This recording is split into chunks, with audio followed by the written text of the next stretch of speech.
Hello and welcome friends to this very important capsule on section 194R of Income Tax Act 1961. This section 194R was inserted by Finance Act 2022 and is going to be effective very soon from 1st of July 2022. Let's first go through the brief provisions of this section. जो 184R है इसमें deductor कौन होगा? Deductor is the person who is providing such benefit और परक्वाइजिट. ये जो particular section है ये बात करता है deduction of tax on the value of benefit और परक्विजिट. तो इस केस में डिडक्टर वो कंपनी होगी या वो पर्सन होगा जो वो बेनिफिट दे रहा है. डिडक्टी कौन होगा? कोई भी जो रेजिडेंट जो कि रेसिपिएंट है उस बेनिफिट और परक्विजिट का वो डिडक्टी होगा. At what rate the tax shall be deducted? It shall be deducted at 10% of the value of such benefit और परक्विजिट. इसमें वैल्यूएशन का देखेंगे कि वैल्यूएशन कैसे करना है वो it shall come later on. There is a threshold limit also which has been prescribed. It is 20,000 per financial year. Till this amount of threshold, there is no TDS. What shall be the timing of deduction of tax? It shall be before providing such benefit. So before providing such benefit, the deductor need to ensure that applicable tax has either been deducted or sufficient steps has been taken for the deposit of that tax. इसमें exception क्या है? Exception है जो individual है या कोई HUF है जिसकी बिजनेस टर्नओवर 1 करोड़ से ज्यादा और प्रोफेशनल रिसीट 50 लाख से ज्यादा नहीं है पिछले साल में, उसके ऊपर ये प्रोविजन अप्लाई नहीं होते. और इसमें काफी सारे क्लैरिफिकेशन से डाउट थे लोगों के माइंड में कि कैसे इसकी वैल्यूएशन होगी, कौन डिडक्टर होगा, कैसे हम इस्टेब्लिश करेंगे, क्योंकि काफी सारे जो परक्विजिट्स हैं वो इंडिविजुअल्स के हाथ में जाते हैं जो कि किसी कॉर्पोरेट के एम्प्लॉइज होते हैं या डायरेक्टर्स होते हैं, उनकी कैसे टैक्सेबिलिटी होगी. तो इन सब इश्यूज को एड्रेस करने के लिए central board of direct taxes ने एक सर्कुलर इशू किया, circular number 12/2022 on 16 of June 2022. इसके अंदर उन्होंने काफी सारी डिटेल में इसके ऊपर गाइडलाइंस इशू की, क्लैरिफिकेशन इशू की. हमने आज के जो इस अपडेट में जो हम डिस्कस कर रहे हैं इसको हमने डिवाइड किया है इन 15 सच फ्रीक्वेंटली आस्क्ड क्वेश्चंस, जिसको हम one by one question wise उसका आंसर समझेंगे, क्या उसका रिस्पॉन्स है, क्या उसके ऊपर हमें कंप्लायंस करना है. So let's move on to the first such question.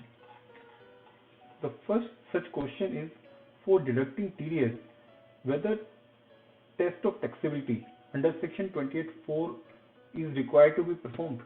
क्या हमें देखना होगा कि जो वो रिसीट है या जो बेनिफिट पर विजिट है वो रिसिपेंट के हाथ में टैक्सेबल है कि नहीं है. तो इस पे सीबीडी ने क्लियरली बोला है कि it is not necessary for the payer deductor to check the taxability of the sum in the hands of the pay. So इसमें क्लियर कट बोला हुआ है कि as a payer you need not see whether it is taxable, exam क्या है क्या नहीं है. In case you are paying the benefit of requisite, you are supposed to comply with section 194R and deduct the appropriate TDS from that particular benefit. So ये clear cut इसके अंदर guidance CBDT ने provide की है.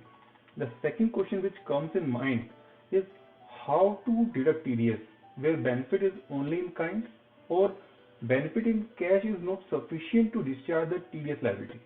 So एक practical scenario हो सकता है कि मैंने कोई asset सपोज गोल्ड कॉइन किसी को गिफ्ट कर दिया.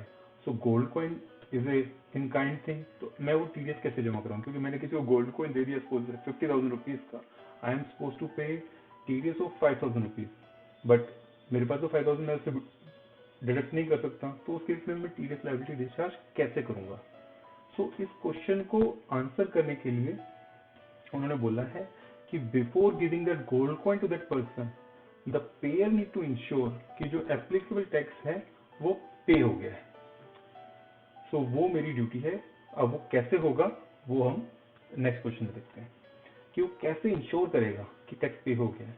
इस केस में वो बोलते हैं कि या तो दो ऑप्शन हैं, या तो जो रिसिपेंट है वो जो टैक्स का कॉम्पोनेंट है वो in the shape of advance tax पे कर दे, एडवांस टैक्स का चलान पेयर को शेयर कर दे, और जो एडवांस टैक्स के चलान के बेस पे वो अपनी टीडीएस की रिटर्न फाइल करेगा. क्योंकि टीडीएस की रिटर्न के फॉर्म में भी सीबीडीटी ने अमेंडमेंट्स वगैरह लेके आए हैं जिसके थ्रू वो जो एडवांस टैक्स का चलान है उसके थ्रू भी वो टीडीएस रिटर्न कंप्लाई हो जाएगी।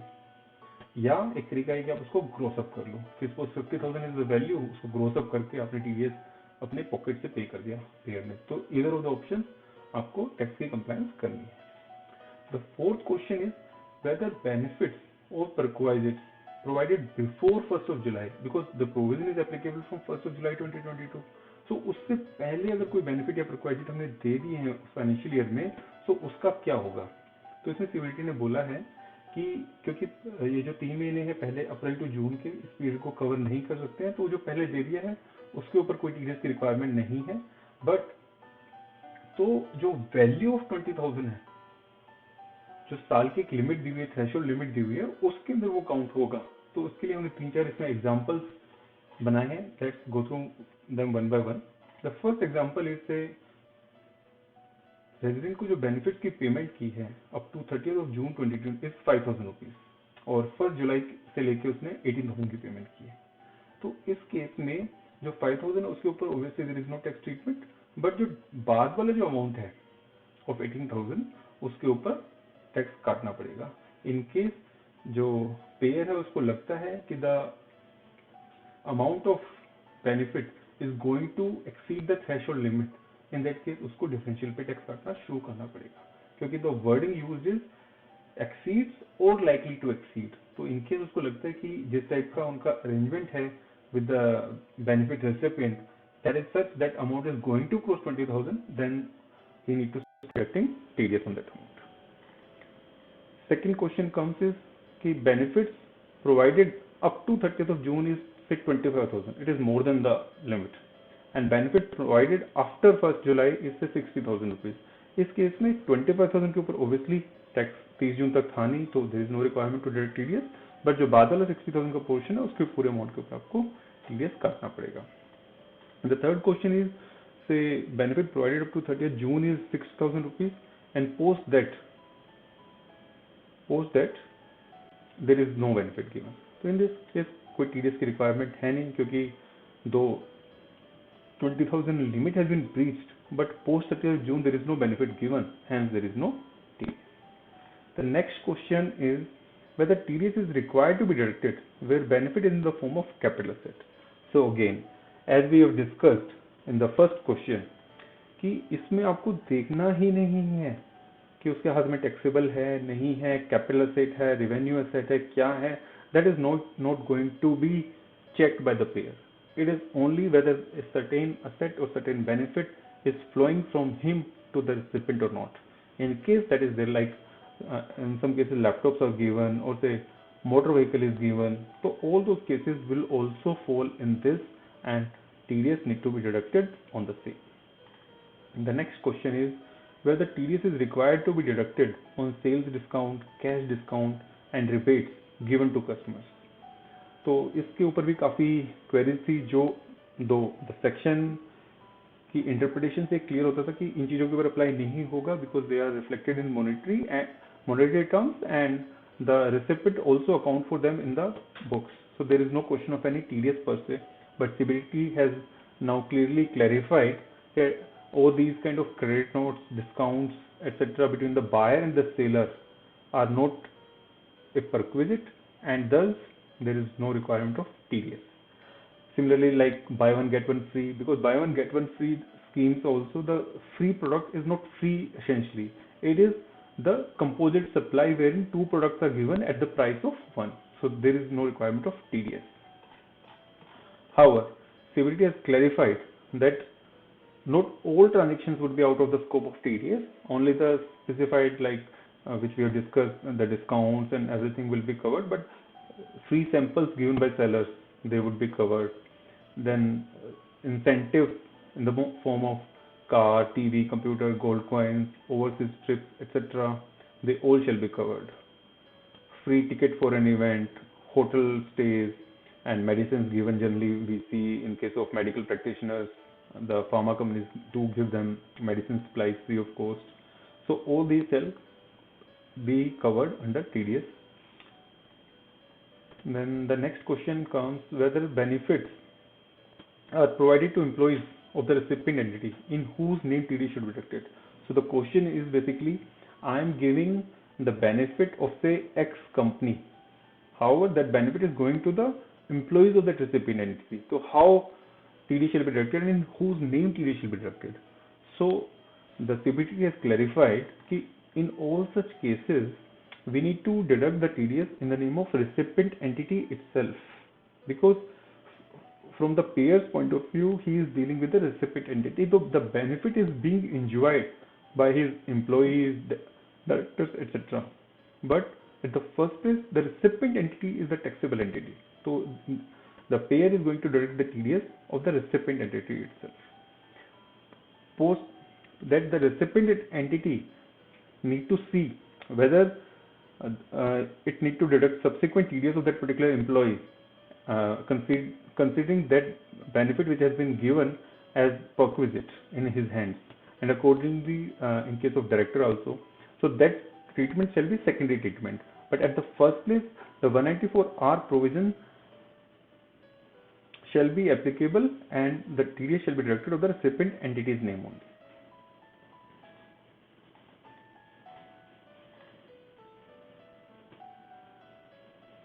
The next question is where TDS and benefits, the same question which we discussed, कि once the TDS under section 194R has been deducted in the hands of employer, then the employer need to see whether that benefit which has been given constitutes a income in the hands of employee under section 17, and accordingly the TDS on salary has to be deducted.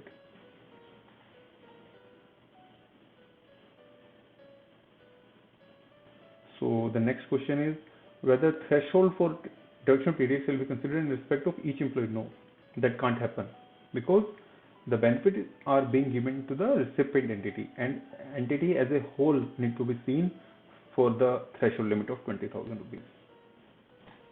The next question is whether treatment shall be the same where benefit is provided to a particular person as a consultant but not as an employee. So consultant के case में क्या होगा कि थोड़ी सी unique position हो जाएगी, क्योंकि employee is of a particular entity but consultant is an independent professional. So in case that consultant is acting as an independent professional and is receiving certain things, then he can be considered as the recipient entity directly by the payer and TDS can be deducted in his hands directly.